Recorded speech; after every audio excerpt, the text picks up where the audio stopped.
بالاشتراك مع جمعية العمل الإبداع المدرسي وبرنامج لكل فاعلين وفاعلات. مدرسة النور واحد تؤسس لمجلس بلدي مدرسي يسعى من خلاله التلاميذ إلى تجسيد الديمقراطية التشاركية التي تمثل في جوهرها تربية الناشئة على حب الوطن وقيم الديمقراطية. هو في الحقيقة تجسيد للديمقراطية التشاركية اللي يلزم الناشئة نتاعنا منذ البدايات نتاعهم يكونوا متشبعين بقيم ديمقراطية من حرية، من حوار، من تسامح، من قبول الآخر، من حق الاختلاف. أظن المعلمية والإطارات نتاع مدرسة النور واحد والعملة كلهم يعطيهم الصحة.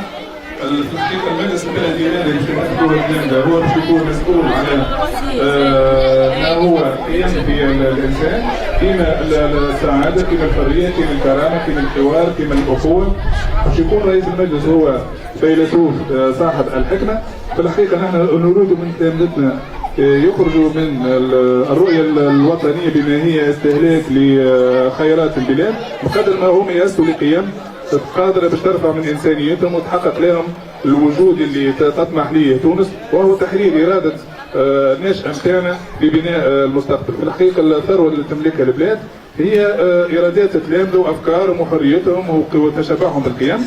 لذلك المجلس البلدي هذا هو مجلس باش يحقق للتلامذة البداية ديمقراطية، وان شاء الله معناتها الدولة والبرلمان اساسا يعترف بشرعية البرلمانات التلميذية هذه ويكون عندها صداق وحضور حقيقي، وان شاء الله موافقين وشكرا.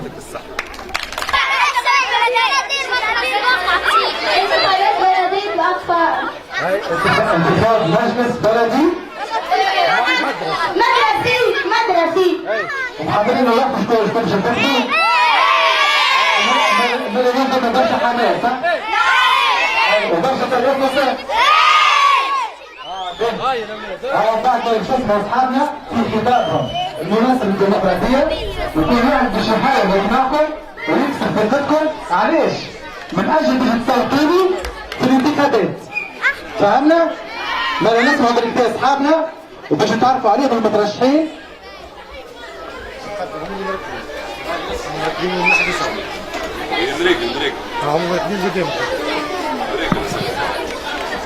باش نتعرفوا على قائمة المترشحين في المدرسة الابتدائية النور واحد السرس.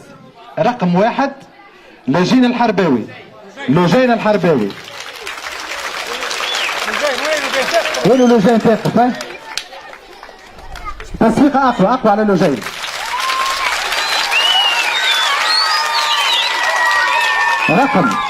رقم 2 المترشح أحمد هلال.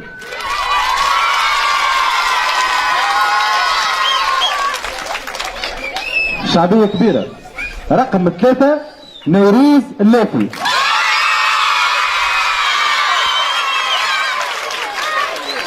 المترشحة رقم 4 ولاء الماجري. رقم 5 المترشح المعتز بالله الورفي.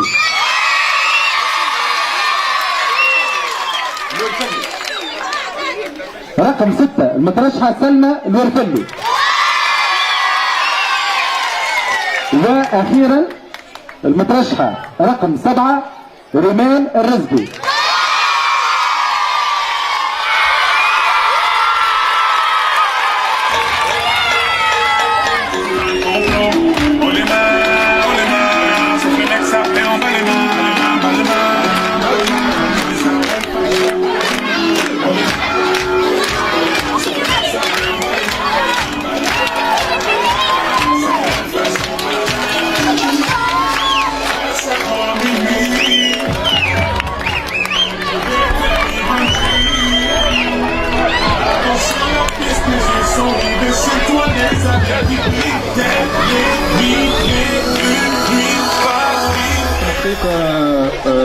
السؤال الأساسي هو ما سر نجاح تلامذة أو ما سر نجاح التظاهرات الثقافية والرياضية؟ هو في الحقيقة الأولياء. بالفعل المحبة نتاع الأولياء لتلامذتهم هي رأس مال كبير في تونس. العاطفة تاع الأم تاع الأبي، السهران الليالي، العمر اللي يعطوا فيه لأولادهم، صراحة مشكورين ويعجز اللسان على اني نقول نوصف عاطفة متاع ام ساهر البارح على بنتها على ولدها على بابا كيف يخيط البنت باش يكون في احسن زي.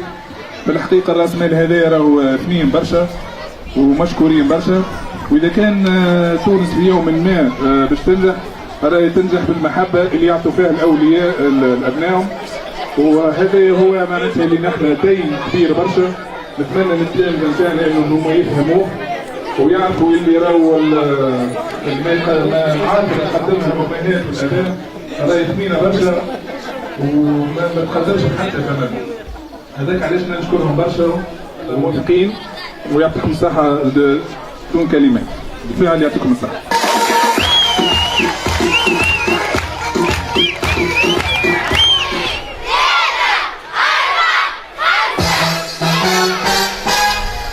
Put your left arm in, your left arm out, in, out, shake it all about. We do the hokey pokey and we turn around. That's what it's all about. Oh, hokey pokey, oh, hokey pokey, oh, hokey pokey. Knees bend, arms stretch, clap, clap, clap. You put your right arm in, your right arm. Shake it all about. We do the hokey pokey and we turn around. That's what it's all about. Oh, hokey pokey. Oh, hokey pokey. Oh, hokey pokey. Knees bend, arms stretch, clap, clap, clap. You put your left leg in, your left leg out. In, out, shake it all about. We do the hokey pokey.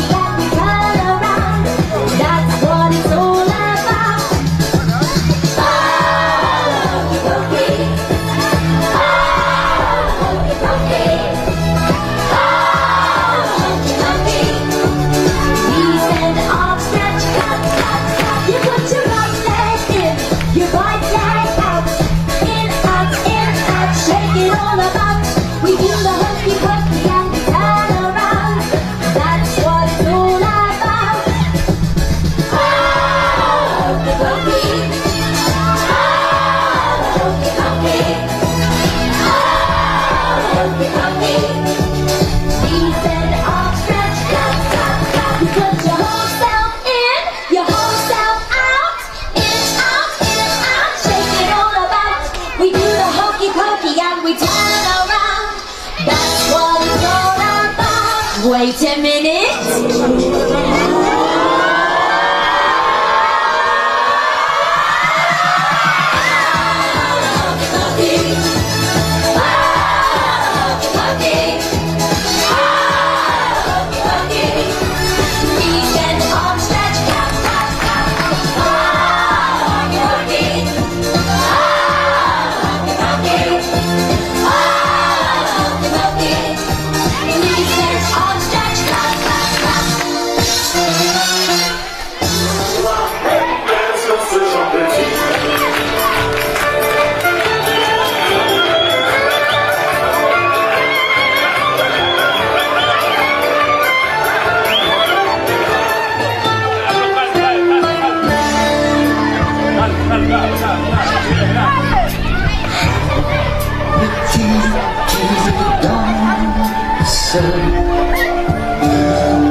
silence petit Jean.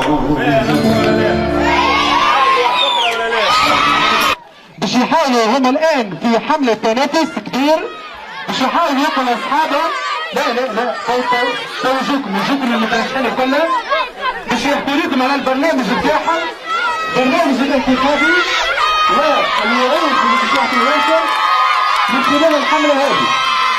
من حملة كبيرة تنافس كبير بين المترشحين، احنا نشجع اصحابنا ونشجع اصحابنا كلها. انا شجع حتى اسمعي نسمع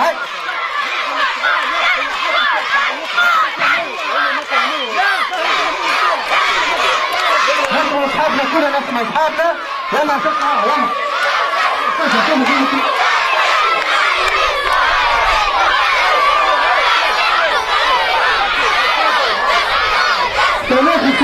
تنافس كبير حماس كبير من طرف الاطفال.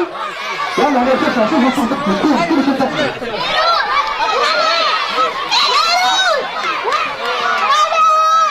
يلا توا نرجع لبلايصنا. هاي بنرجع توا باش نسمعوا صديقتنا المترشحة رقم 1 لرئاسة المجلس نيروز اللاتي. يلا نيروز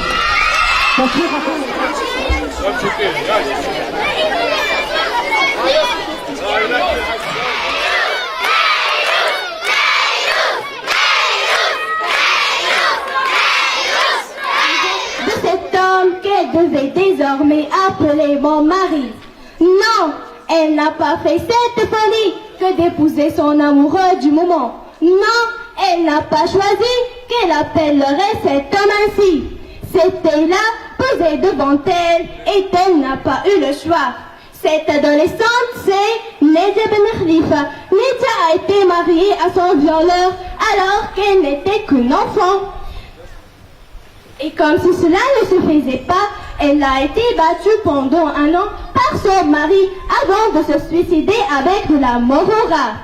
Ce mari, qui aujourd'hui est libre comme l'air, il a bien sûr été interrogé suite à la mort de sa toute jeune épouse, mais non pas comme coupable, seulement comme témoin.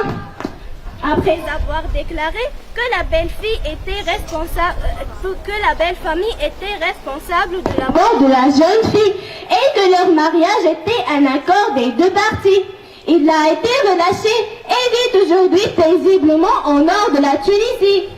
Chers camarades, chers amis, notre société a besoin de nouveaux souffles, d'un nouveau modèle de démocratie qui prend en considération les préoccupations de tous et veille à respecter l'intérêt public.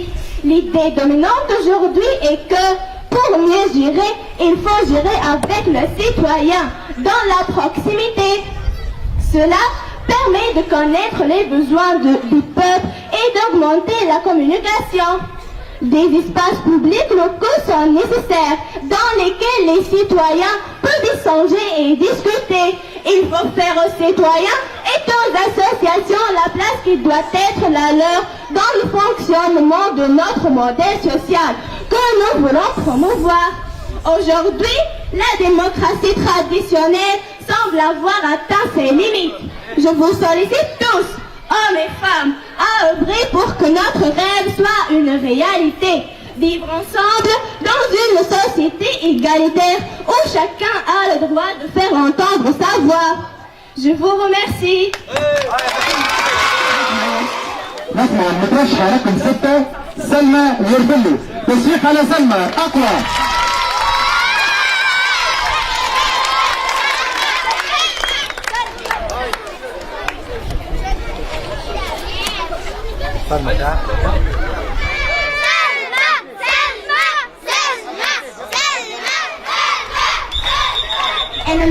أنا المترشحة رقم 6 سلمى ورفلي. Une chaleur suffocante, un soleil écrasant, brûlant, la sueur, la gorge sèche, les yeux usés par la poussière, des morts qui hurlent leur douleur, des morts qui depuis des jours commencent à lâcher par manque de soins, de nourriture, d'eau. L'entêtante musique dérale des hommes mourants par milliers sous le soleil d'Orient. Haroun Nairi à 16 ans, lorsqu'il, libre de jeunesse et de vie, décide de quitter le Soudan et de devenir travailleur migrant pour le Qatar. Haroun ressemble à tous les jeunes de son âge, des rêves plein la tête. La vie, il veut la croquer, la découvrir, il veut la vivre tout simplement. Haroun, c'est votre fils, c'est votre frère, c'est votre neveu, encore votre voisin. Mais Haroun, il n'a pas la chance de tous les jeunes de son âge, de tous ses fils, de tous ses frères ou de tous ses neveux. Non, Haroun, il vient d'un pays le plus pauvre au monde, le Soudan. Il n'a pas pu faire d'études et sait à peine lire. Alors, pour aider sa famille, il décide d'émigrer vers d'autres contrées dans l'espoir chimérique d'une vie meilleure. Lorsqu'Haroun arrive au Qatar, dans un des avions affrétés par le petit pays au monde, mais aussi le plus riche, il ne comprend pas vraiment ce qui lui arrive, il ne comprend rien. Il sait juste une chose que lui a dit son sponsor du bureau de placement qatari. Il va participer au plus grand chantier du monde, à l'événement le plus important du monde. Il va participer à la construction des stades, de la Coupe du football du monde 2022. Haroun ne peut donc pas réaliser sa vie d'homme libre. Il finit quand le responsable de son chantier lui confisque son passeport et son visa.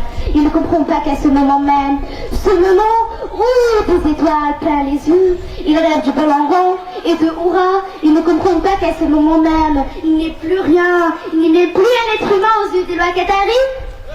Les différentes sociétés de construction qatari, mais également européennes. Car il n'y a pas de vol, car il n'y a pas d'autre mot. On ne confisque pas l'identité de quelqu'un, on la lui vole. Ces sociétés volent donc les passeports et tous les documents officiels des travailleurs étrangers afin de les forcer à rester sur le territoire. Pris au piège, ils ne peuvent plus s'enfuir, sous peine, risquer la prison à vie, voire la mort. Ce sont les compagnons de misère de Haroun. Ils vont lui expliquer que désormais il n'a plus le choix. Il est devenu une chose, un esclave. À ce moment-là, Haroun perdra son insouciance dans une chambre insalubre partagée avec 13 autres travailleurs étranges à 16 ans comme lui. Il sera forcé à travailler plus de 15 heures par jour sous des températures caniculaires pouvant atteindre 50 degrés. Ni pause, ni répit, il n'y a pas d'eau sur le chantier, ni nourriture, il n'y a pas de congé maladie ou même un médecin. Et comme tant d'autres avant lui, il ne sera pas payé. Chaque jour, il sera le témoin de la mort d'un de ses compagnons d'infortune. La liste est longue. Crise cardiaque, arrêt des organes vitaux, accident, infection. Haroun va apprendre à ne plus voir, à ne plus entendre. Savez-vous quel sang produit un cœur humain sans vie tombant sur le sol? Pouvez-vous imaginer avancer chaque jour, vous parfoulant le sol, le rythme du sang des morts tombe comme des fruits mûrs. Une pile, des cercueils rouges à l'aéroport. Haroun va devenir, qu'on l'appelle aujourd'hui, un esclave moderne. Un esclave moderne, dit-on. Mais qu'y-a-t-il de moderne dans l'esclave? Rien. Toute forme de servitude, l'exploitation de l'homme, d'autrui est condamnable. Moderne ou non. Haroun va donc travailler à la construction du stade, le Khalifa Stadium, pendant 6 semaines. 6 semaines? 6 semaines pour mourir? 6 semaines avant que son corps, épuisé par les privations, ne sait plus fonctionner. 42 jours. Crise cardiaque. Haroun, dans son petit cercueil rouge, va enfin pouvoir rentrer chez lui, malgré les promesses faites aux différentes organisations internationales. Le Qatar ne respecte pas les droits de l'homme. Non seulement il ne les respecte pas, mais il est bafoué depuis plus de 3 ans. On a servissant les peuples les plus pauvres. Il est réduit en esclave parce que, soyons éclairs, on ne peut pas décemment s'appeler cela du travail. Plus de 2,5 millions de travailleurs étrangers migrants pour la construction du mondial, pour que les populations les plus riches puissent regarder du sport à la télé. Plus 2,5 millions d'esclaves, 2,5 millions de victimes pour un seul trophée en or. Des textes comme la Déclaration universelle des droits de l'homme et même des institutions internationales comme l'Organisation internationale du travail ont pour but d'interdire l'esclavage ou même le travail forcé à un niveau mondial. Et pour autant, c'est bien à un niveau mondial que l'on accepte et que l'événement sportif le plus médiatisé au monde soit hébergé au Qatar. Le gouvernement qatari l'assure pourtant. Il y a des règles strictes encadrant les travailleurs étrangers. Il y a un droit du travail. D'ailleurs, il y a quelques mois, le Qatar a tenu montrer des innovations faites pour la sécurité. Il vient être employé et a organisé une visite guidée pour des journalistes venus des 4 coins du monde. Lors de cette visite, Mark Lobel, journaliste à la BBC, a été incarcéré pour avoir échappé au guide et filmé les véritables conditions de ses travailleurs. Abdullah Al-Khlifi, ministre du Travail au Qatar, conseillé par les meilleures agences de communication européennes, l'a pourtant assuré. Nos comptes du travail ont beaucoup évolué. Comptes du travail, vous deux, réunis ici, apprécierez le choix des noms, une salle de bain et une cuisine pour 600 personnes, les privations, la douleur, les larmes, la mort. Compte du travail ou compte de la mort? Ces conditions de survie, le nombre hallucinant de travailleurs vulnérables, décédés vont au-delà du travail forcé et de l'asservissement. Un point que l'être humain n'est plus qu'une marchandise. La construction d'un mondial par l'exploitation des plus faibles n'est plus une éventualité, c'est une réalité. Mais non. Alors, peut-être que 2022, vous aurez oublié ma plaidoirie. Vous aurez sûrement oublié et je ne vous en veux pas. Mais lorsque vous vous installerez devant votre télévision pour regarder le match de lancement de la Coupe du Monde, à ce moment-là, pensez à Haroun, pour ces ans et aux milliers de personnes qui, dans le sang et la sueur, ont donné leur vie pour cela. Pensez à eux, car l'asservissement d'un seul homme, c'est une injure permanente faite à l'humanité. Chers camarades, nul ne veut vivre les calvaires de Haroun, et nul ne veut avoir son sang. Pourquoi aller se torturer dans une autre contrée? Pourquoi ne pas jouir de la vie de son propre pied? Cela n'est possible que si la société construit elle-même. L'expérience de Haroun est une leçon pour nous. Nous devons chercher notre avenir ici. Nous devons créer notre bonheur de nos propres mains. Nous devons nous engager tous dans la voie de la démocratie et du partage pour aboutir à une société égalitaire qui nous garantit d'une vie digne. Il est venu le temps que nous devons participer tous et contribuer à la reconstruction de notre pays. La contribution, l'association, la communication, la participation, voilà les principes de la démocratie participative que nous devons le renforcer et le consolider si nous voulons échapper au surprises de Haroun. Ouvrons tout pour construire une société, une potentialité qui nous donne de l'espoir pour l'avenir. Merci. شمر الكل ويعطيه الصحة برافو بس عفوا على سلمى يلا عفوا تمشي حساب للمنصرين بتاعها اللي تحت على التواصل وتحت على عديد المواضيع الغامضة جدا بس اسمعوا 7 ريمان الرزقي تصفيق على ريمان يلا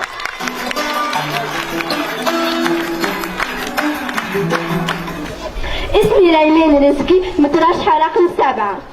Chers camarades, chers amis, hommes ou femmes, chacune d'entre vous représentez la nation tout entière composée à part égale de femmes et d'hommes qui sont toutes et tous des citoyens égaux en une utopie.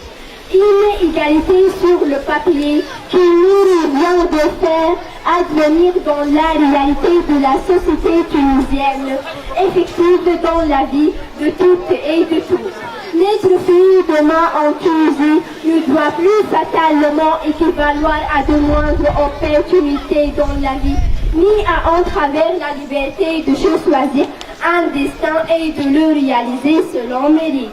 Ses capacités, ses envies et son travail, et non plus selon son sexe et les préjugés qu'on y attache. Pendant des années, on a conjugué les vertus et les talents comme masculins, on a foulé au pied ce principe même d'égalité et de justice qui est l'ambition de notre République. Cette ambition de justice évidente que nous partageons, je l'espère et je le crois comme une exigence prioritaire et transversale de l'action publique, passe d'abord par la mise en œuvre et l'application stricte des lois existantes. La mobilisation de tout est nécessaire pour changer les comportements, changer les habitudes, changer notre conception d'un monde dans lequel les hommes prévaudrait sur les femmes, en vertu d'un ordre établi ainsi depuis les siècles et que rien ni personne ne pourrait renverser. Passer d'une égalité du papier à une égalité dans les faits, c'est tout l'enjeu du combat que nous devons mener aujourd'hui. Il n'y a là aucun paradoxe. Il faut faire une loi pour que les lois deviennent réalité. À chaque fois que le volontarisme social et politique s'est imposé au conservatisme, à chaque fois que le rassemblement a primé sur les divisions, notre pays a pu avancer sur le chemin tortueux de l'égalité. Le moment est venu d'accélérer notre route.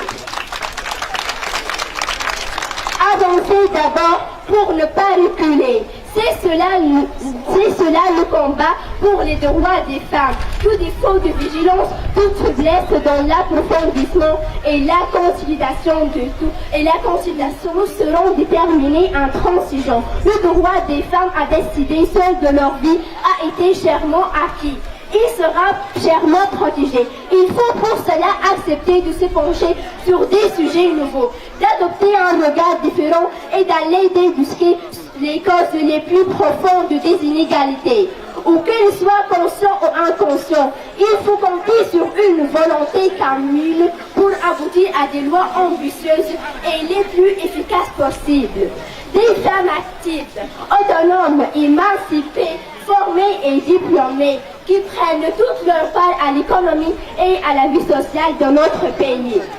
Des femmes qui réussissent et qui contribuent à la construction de notre avenir dans tous les domaines.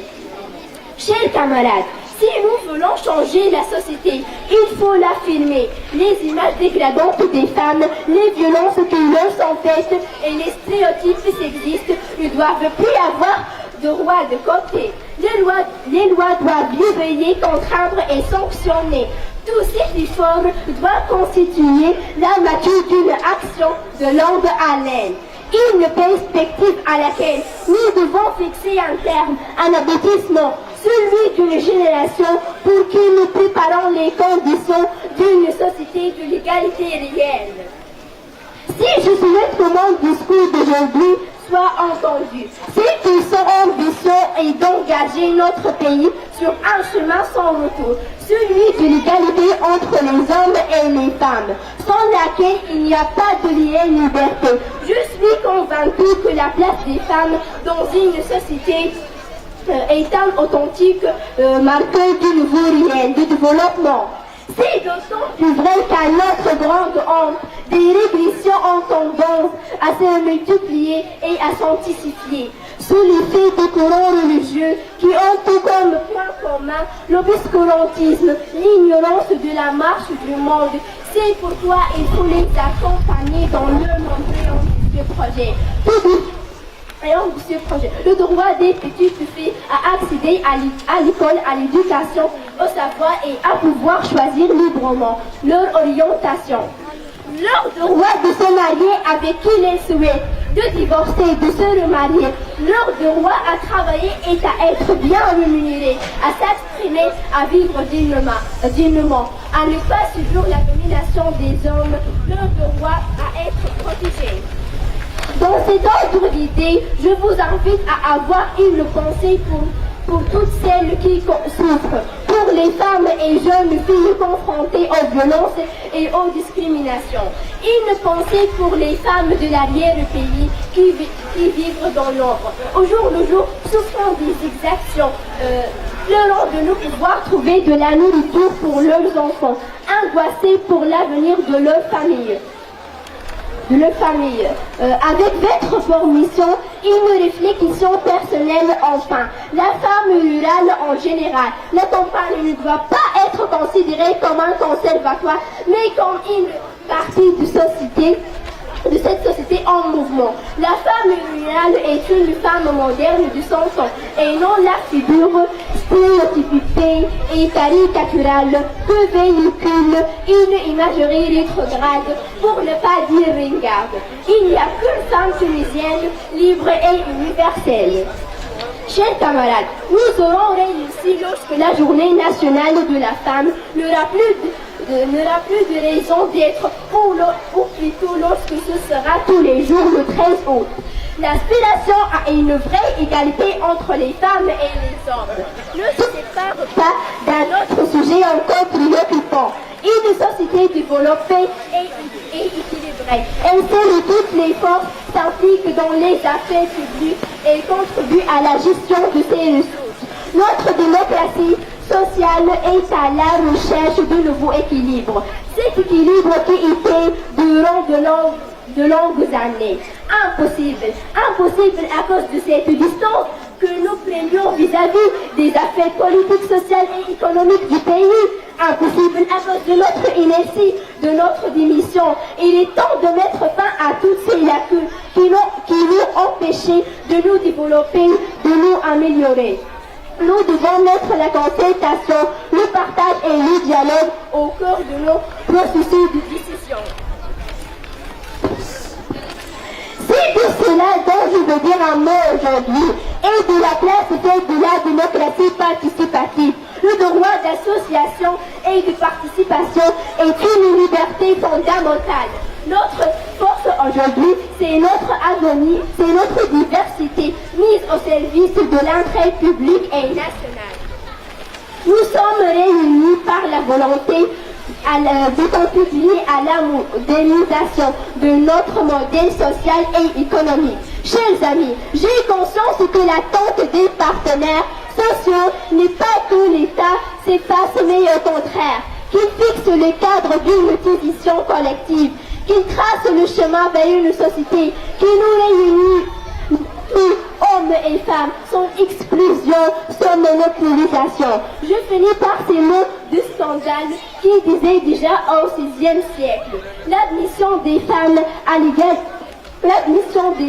à l'égalité parfaite serait la marque la plus sûre de la civilisation, et elle doublerait les forces intellectuelles du genre humain.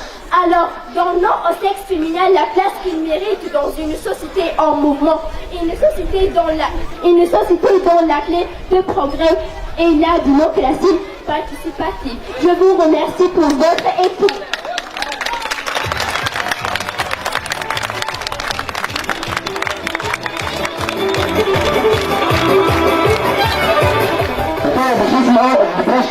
رقم 4 ولاء الماجري تصفيق على ولاء.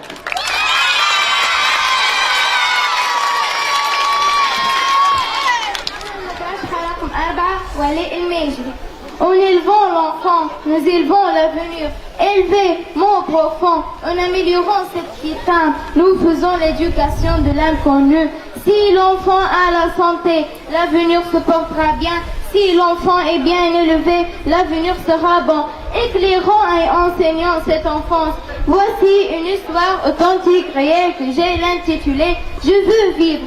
C'est une plaidoirie posthume à travers laquelle j'ai tenu à rendre un vibrant hommage à Nedra Dachar, une fillette de 12 ans qui a mené avec courage et détermination un combat contre l'injustice qui est à mon sens l'une des plus enfin violations des droits de l'homme. En effet, la vie de Nedra avait commencé sous les plus mauvais auspices et c'est d'une famille très pauvre. Nedra vivait avec ses parents dans une région défavorisée de la Tunisie. À droite, on distingue le chemin de terre qui permet d'accéder aux maisons isolées où les parents de Nedra survivent à l'élevage de quelques chèvres et moutons associés à la culture un peu de blé.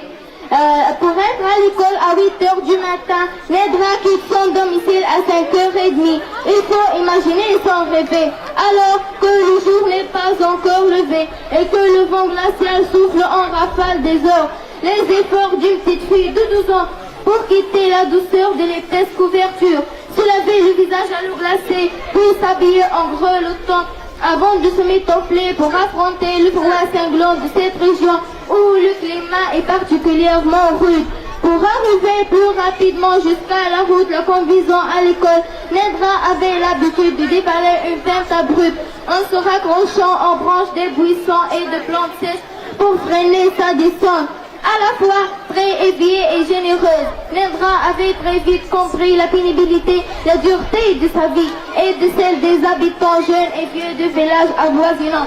Elle voulut vivre sa vie avec une très grande ambition pour elle et les autres, apporter le progrès social. Alors qu'elle pourrait se laisser gagner par le désespoir, abandonner l'école et sombrer dans la délinquance, Nedra reste déterminée à réussir pour réaliser son rêve et devenir une avocate militante et défenseur des droits de l'homme, active dans le monde entier, qui travaille en vue de promouvoir le respect des droits humains dans sa propre communauté en inquiétant sur leurs violations.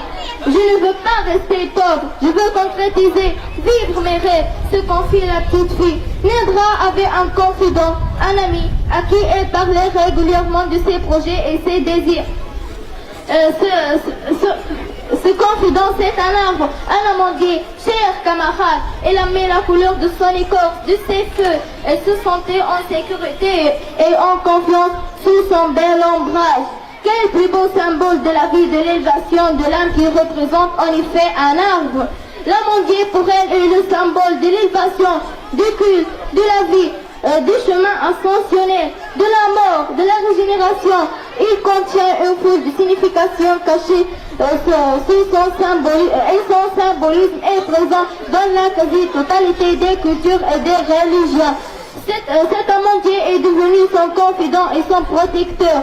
Je veux vivre, disait Nedra. Elle lui faisait part de son ambition pour elle et pour les autres, de vivre mieux, tout simplement. Vivre mieux, pour atteindre cette fin, Nedra reste fixé deux objectifs: apprendre et être patiente. D'instinct, elle s'était appropriée la pensée de grands philosophes de l'Antiquité et du siècle des Lumières. Après chaque difficulté, vient le temps de l'embellie, de l'amélioration. L'espoir fait vivre. Malgré la pauvreté de son milieu et en dépit de nombreuses coupures d'électricité, Nedra avait accès à la télévision grâce à des documentaires, des débats sociétaux et politiques. Elle s'était réveillée et avait pris conscience des choses de la vie. Son esprit altruiste lui avait fait comprendre une notion essentielle de l'espèce humaine, les droits de l'homme. Un minimum pour cette région où vivait Nedra est vivement souhaitable. Nedra sait que tous les enfants de la région luttent quotidiennement contre la pauvreté et la cruauté de la vie pour échapper à leurs conditions de naissance. Inspirés de misère et de pauvreté, ils poursuivent leurs études à une école située à 7 km de chez eux. Nedra, malgré son âge et grâce au débat télévisé qu'elle regardait régulièrement, savait bien que tous qui vivent dans l'extrême pauvreté ont droit à l'éducation. Ces personnes ont le droit d'accéder à l'éducation et à l'éducation de base et à tous les niveaux de scolarité qu'offre le système éducatif, sans être exposés à aucune forme d'exclusion ou de discrimination. Nedra savait aussi que tous ceux qui sont pauvres ont le droit d'accès aux cultures et aux arts. Des programmes de formation sociétaux, de lecture, de littérature doivent être mis en œuvre en coopération avec la participation des pauvres et de leurs familles en tant que moyen d'éradication de la misère. Je veux vivre, disait Nedra, et c'est avec détermination qu'elle a décidé de réaliser son ambition. Finalement, elle a réussi à obtenir une place dans un internat. Nedra a découvert la réalité de cet internat qui était cruel, choquant, dortoir froid, douche défectueuse, eau chaude inexistante, réfectoire délabré, vitres cassées, murs sointant d'humidité, casier rangé de rouge, toilettes émondées, que Vous êtes plein de saleté, absence d'hygiène. Que dire aussi de vieux matelas crasseux et troués de tout partout. Maltraitance physique et émotionnelle que subissent ces enfants, victimes et négligence dans toutes ces régions. Nedra disait, un tel état d'insalubrité et de négligence ne peut être que démotivant pour moi. Loin de mes parents et mes repères, comment je peux être à l'aise et en vie pour suivre mes études et devenir une avocate? Personne ne garantissait les droits des individus de son pays. Et ceci en contradiction la plus absolue avec la constitution du pays, du même qu'avec les conventions, les traités internationaux. Les bras voient que le sort continuait de s'acharner sur les jeunes de la zone rurale exposés à toute sorte d'injustice ou de marginalisation, dans des conditions de vie aussi pitoyables et avec une scolarité aussi calamiteuse. Comment était-il possible de réussir dans la vie? Se demandait Nedra, qui est totalement désabusée et en proie à la plus vive douleur. Compris qu'elle ne pourrait à elle seule apporter des remèdes et une crise si profonde. Je veux mourir, disait Nedra. Elle décide de s'immoler et dans son amandier qu'elle voulut mourir. Elle y attacha un corps et se jeta dans le vide. Son amandier, son ami, a l'aidé à mourir. Nedra a laissé une lettre d'adieu avant de sacrifier en disant: ma mère, mon père, pardonnez-moi, j'ai choisi de mourir parce que je ne pourrai jamais réaliser mes rêves.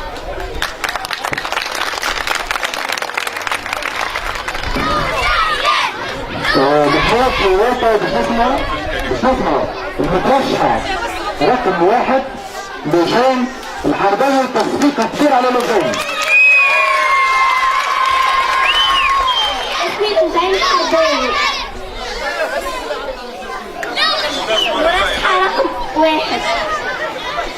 Chers camarades, chers amis, c'est la première fois que l'occasion m'est donnée de m'adresser à vous. Je tiens à vous remercier chaleureusement de votre présence et de votre écoute. Notre environnement scolaire doit activement s'engager dans la consolidation de la démocratie et la promotion des droits de l'homme. Notre école doit se donner les moyens de réagir en cas de violation grave des droits de l'homme et de prendre des initiatives concrètes pour prévenir leur aggravation.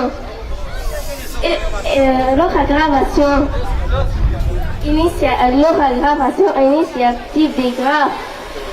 des droits de l'homme et de prendre des initiatives concrètes pour priorité leur aggravation. C'est dans cette perspective que s'inscrit mon discours. Et j'aime bien attirer votre attention sur le droit à l'éducation. C'est dans cette perspective que s'inscrit mon discours d'aujourd'hui et j'aime bien attirer votre attention sur le droit à l'éducation. Qui doit être une priorité pour toute société. C'est la scolarisation de nos enfants, qui garantit un avenir meilleur pour notre pays et notre société. Chers amis, c'est le temps de s'engager et faire entendre nos voix. Nous sommes l'avenir.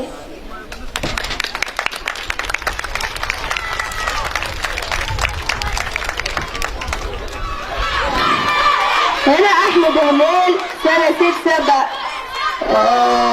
رقم 2. Discours pour vivre. Tant qu'il existera par le fait des lois et des mœurs, une damnation sociale créant artificiellement en pleine civilisation des enfers, des livres de la nature, où celui-ci pourront ne pas être une cure. La plupart d'entre vous sera reconnu ici. Un extrait de la préface des Misérables, œuvre du fervent défenseur et des droits de l'homme, Victor Hugo. Écrite il y a de cela sont de longues années, elle est aujourd'hui encore pleine de sens. Le 11 juin 2018, le nombre de corps repêchés suite au naufrage de l'embarcation de migrants irréguliers à Carcle a atteint les 84. Au total, 54 cadavres ont été transférés à leurs familles. Après identification et conformité de l'empreinte, 20 corps appartenant à des subsahariens ont été inhumés à Sfax. Il y avait alors là des cadavres de femmes, d'hommes, d'enfants même, qui furent sans doute pour beaucoup des pères et des mères, des fils et des filles, des frères et des sœurs, embarqués dans l'espoir d'une vie meilleure. Ils n'auront pourtant trouvé que la mort, cette même mort, qui est déjà chez eux les attendait.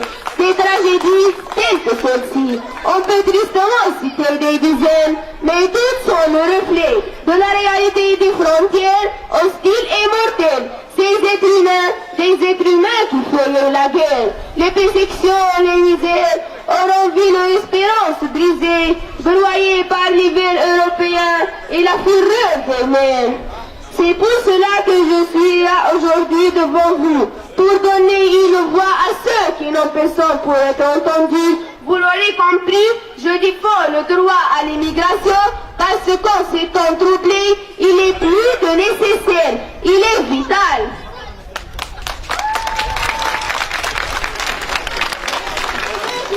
Notre devise, liberté et dignité doivent avoir un sens. Mais ces préceptes aujourd'hui semblent perdre de leur portée. Alors, nous devons les réaffirmer avec force et conviction.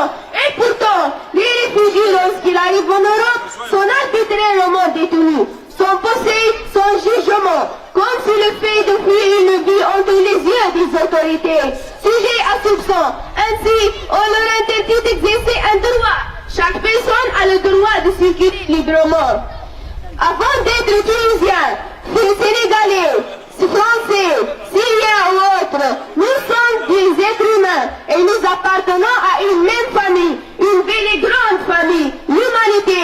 Et c'est donc dans un esprit de fraternité et de concorde que nous devrions agir les uns envers les autres. Et je vous remercie.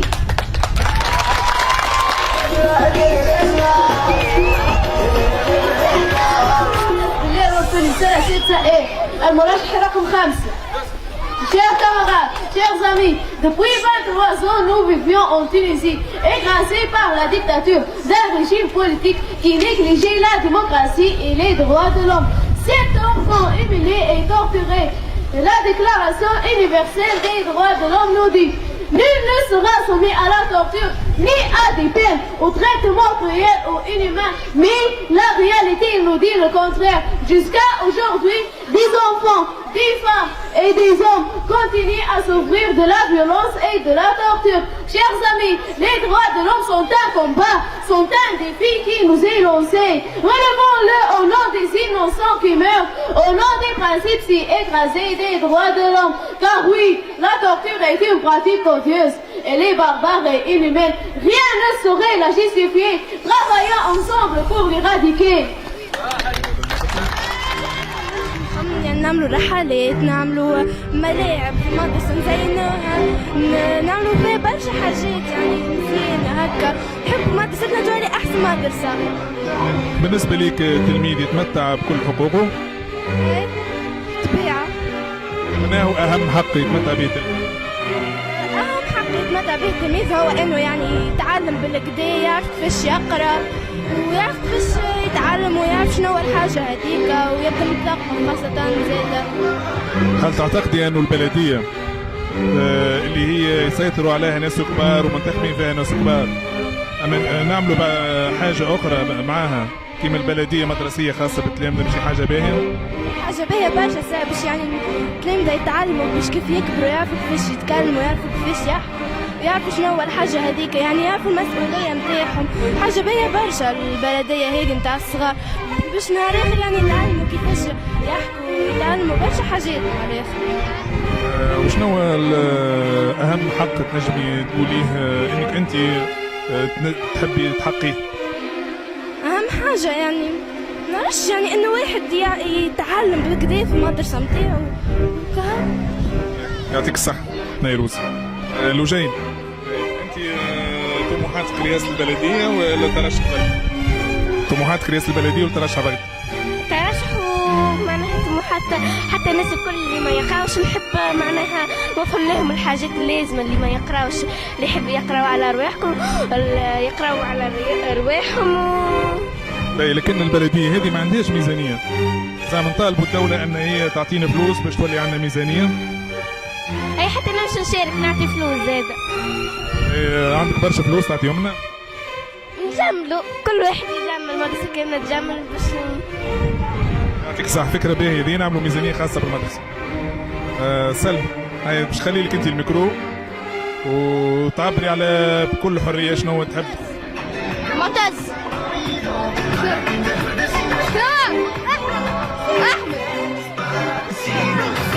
أحمد أمان الله أمان الله.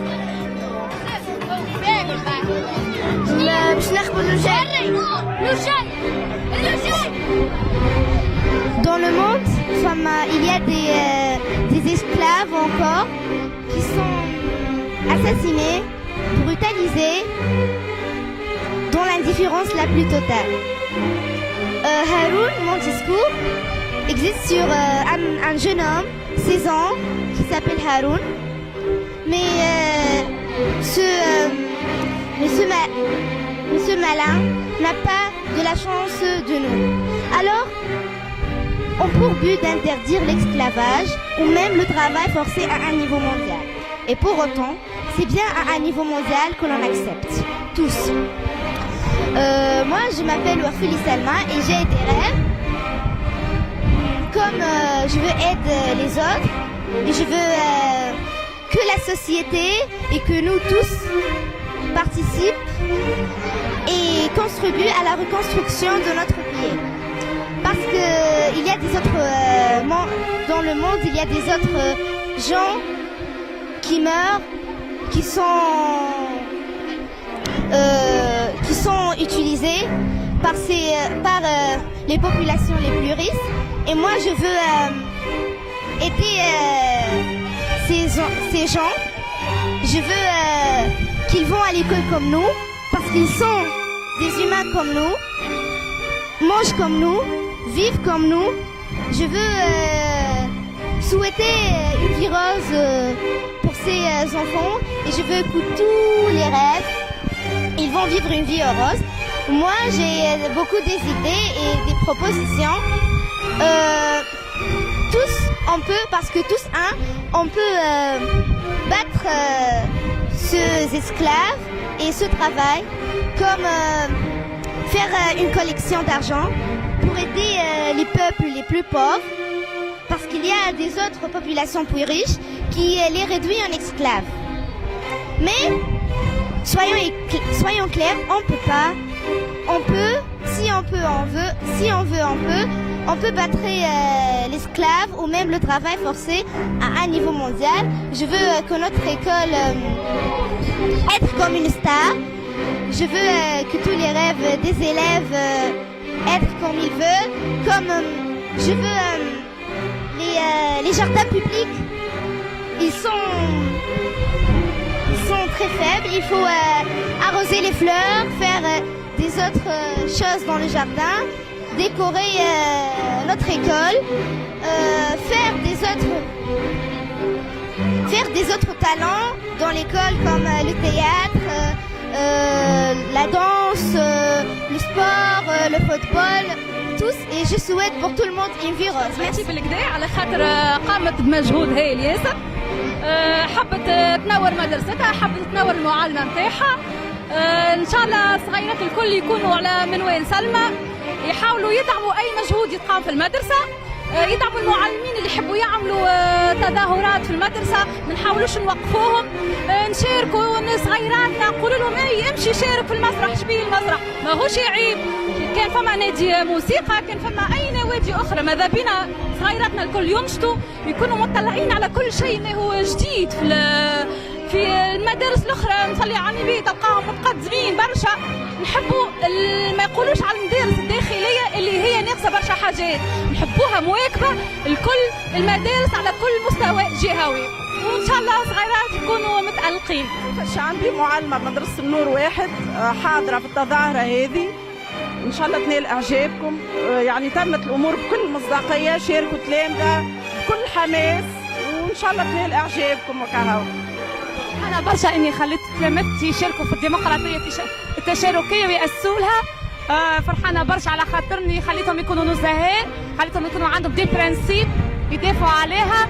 إن شاء الله ربي يوفقهم وإن شاء الله يكونوا من حسن إلى أحسن. نشكر الإطار التربوي لمدرسة حي النور، فهمتني، على المجهود اللي بذلوه مع صغيراتنا، فهمتني. وهذه تجربة إن شاء الله تستمر. إن شاء الله كل عام ده عندنا تظاهرة كما هك ونعيشوا وليداتنا، فهمتني، التجربة هذه، وفهمتني ونفهموهم شنو معناتها الانتخاب دون فهمتني قيود ودون ضغوطات، وخلي يفهموا المواطن شنو، خلي يفهموا، خلي يتعلموا يتربوا على حب الوطن قبل كل شيء، فهمني. وراو المعلم في القسم ما يكفيش باش يعلم تلميذه حب الوطن، لازم يمارس شنو هو الديمقراطية، شنو هو حب الوطن، وإن شاء الله تصبح.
أحمد أهلي 41 صوت.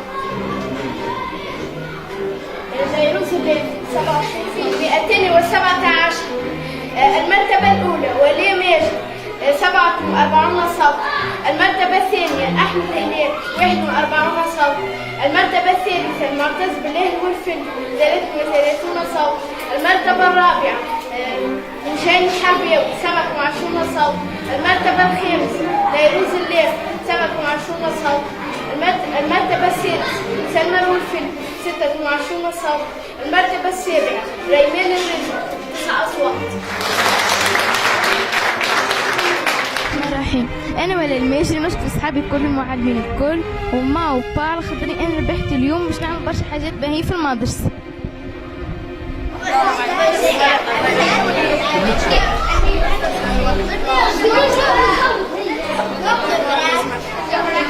الرئيس الفيلسوف هو باش يكون مسؤول على شكون؟ الحكمة السجاسي الحكمة شكون هي لهنا؟ صح. بالنسبة للمستشار الفيلسوف يكون مسؤول على شافير اللي هو أحمد شكون واحد معتز بالله وفلي كيف مستشار فيلسوف هو باش يكون مسؤول على شنو؟ على شنو؟ كرم دينيتي هي كرم. مستشار فيلسوف لجين باش يكون مسؤول على العدالة. شكون هي لجين؟ لهنا كيف مستشار فيلسوف نيروز اللافي باش تكون مسؤولة على البونور اللي هي شنو؟ السعادة. مستشارة فيلسوف باش تكون مسؤولة على الأخوة هي سلمى. مستشار فيلسوف ريمان الرزقي باش تكون مسؤولة على ديالوج. ديالوج هو حوار. وين هي ريمان؟ عايبة واضح تو لهنا. أظن أنتم لهنا باش تحاولوا توفروا الحاجات هذول الكل بشكون؟ للمدرسة نتاعكم. توفروا المدرسة نتاعكم. وعلاش الفيلسوف هو ديما لهنا مهتم بالحكمة؟ على خاطر الحكمة شنو اللي فيها؟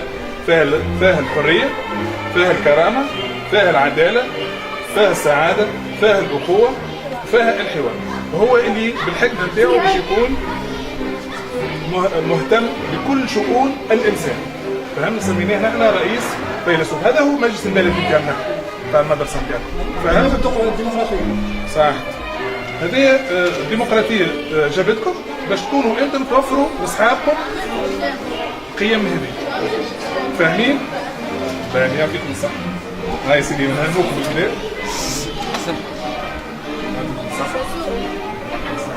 هاي صح.